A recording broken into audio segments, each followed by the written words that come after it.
పట్టుకు నిలబడింది, 2 సార్లు గెలిచింది, మంత్రి అయింది. ఉమ్. సినిమా వాళ్ళు ఎలాగా నేర్చుకోవాలి సమాజాన్ని చూసి తాము ఎట్లా మార్చుకోవాలి. హైదరాబాద్ పోతే ఆవిడ రేంజే వేరు, అంతే. అవును. కానీ ఇక్కడికి వచ్చినప్పుడు ఒద్దికగా ఉండటం, వాళ్ళతో మాట్లాడటం, ఇది అయినా నచ్చని వాళ్ళు ఉంటారు. అవును. అయినా భయపడిపోవడము, సిగ్గుపడిపోవడము లేకుండా మొండిగా పని చేసుకెళ్లడం. ఒక్క మగాడు రోజా అంటే ఒక్క మగాడు లెక్కనే తను వ్యవహారం నడుపుతుంది. అట్లాంటిది ఇక్కడ కుదరట్లా. ఇక్కడ ఈ సినీ స్ట్రక్చర్ నుంచి బయటకు రావట్లా. పవన్ కళ్యాణ్కి తన వెనకాల జేగొట్టే వాళ్ళు ఉండాలా, ఎక్కడికి పోయినా హడావిడి ఉండాలా.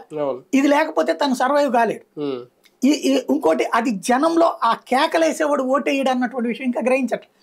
ఇప్పుడు వైసీపీ అభిమానుల్లో, తెలుగుదేశం అభిమానుల్లో కూడా పవన్ కళ్యాణ్ ఫ్యాన్స్ ఉంటారు. సినిమా చూస్తారు, సినిమాగాని చూస్తారు. బాలకృష్ణని తీసుకొచ్చి ముఖ్యమంత్రి అభ్యర్థిగా పెట్టండి, ఎంతమంది ఓటేస్తారని చూస్తా నేను. బేసిక్ గా అది ఆ గ్యాప్ నేను గ్రహించట్ల. కానీ వ్యూహం అని చెప్పి తప్పులో కాలేశారా పవన్ కళ్యాణ్? ఇలాగ తనను తాను తగ్గించుకొని తక్కువ సీట్లకే పరిమితం అవుతారని ముందుగా గ్రహించలేదా, లేదంటే గ్రహించి ఇదంతా చేశారు? అంటే ఆయన వ్యూహం మీరు అర్థం చేసుకోవట్లేదు. ఆయన వ్యూహం కరెక్ట్ గా అర్థమైంది ఒక్కడికి, నాదెళ్ల మనోహర్కి.